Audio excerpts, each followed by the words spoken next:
Welcome back. Let's get you some breaking news that is just coming in. 3 directors have resigned from the board of Zee Entertainment. 2 of these directors are reportedly accusing the company's management of some irregularities. Nimesh Shah is here with the details. Nimesh, firstly, who are the directors that are likely to have resigned and what are the charges that have been made by them?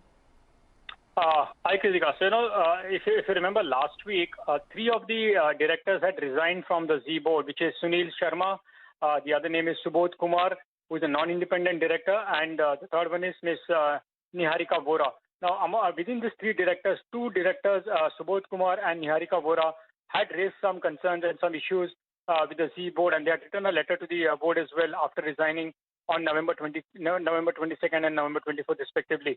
Now, the Zee group has actually clarified on the 7 particular points which have been raised by these 2 directors, and I'll run through each of them. The first one is on film advances given in 2018-19 to the tune of 2,200 crores. Now, for that, the company has very clarified that the information has already been disclosed in annual reports and clarified in various investor interactions. The second one was, which was even highlighted in the quarter 2 results of Zee, which was one of the private bank, which is of course everybody knows it was Yes Bank, who had wrongfully revoked a bank guarantee to the tune of 200 crores. Even for that, the company has clarified that that stands resolved, and they've secured the money back from the promoter group companies, and appropriate legal action has been taken. So that was the second point which was raised. The third point was alleged laxity in terms of spending the CSR amount given to the related party, to the foundations and trusts. Even there, the company has gone on record saying that allocated money has been used in compliance with the law, and necessary certifications have been obtained.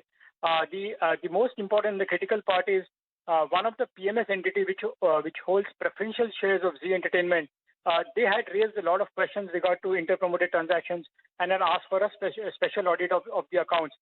For that, the company has said that the audit of the issue pertaining to the related party transactions is and advances is underway by the auditors. So that particular matter is still not resolved, and it looks like auditors are still looking at the related party transactions which one of the PMS entity has raised questions on. Similarly, there was other concerns about no actions being taken against large outstanding with regards to Dish TV and City Cable for the content supplied by Zee. In fact, one of the directors has raised questions that why the content is not yet stopped if you're not able to raise the money from the group entities. Even for that, the company has said that the same has been secured by definitive plan, and the situation is monitored very, very, very, very closely. So again, there are some serious concerns raised by these 2 directors.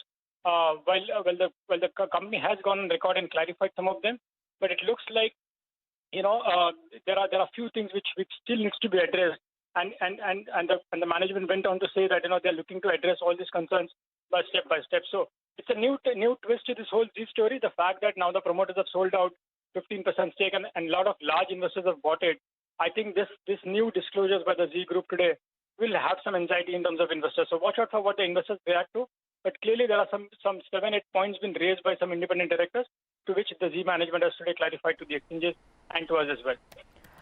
Okay, some serious allegations indeed, but Zee has given a point-to-point rebuttal on that. Thanks, Nimesh, for joining in with that. We'll get you more details on this story in the next couple of hours, but for now, completely out of time on this edition of Reporter's Diary.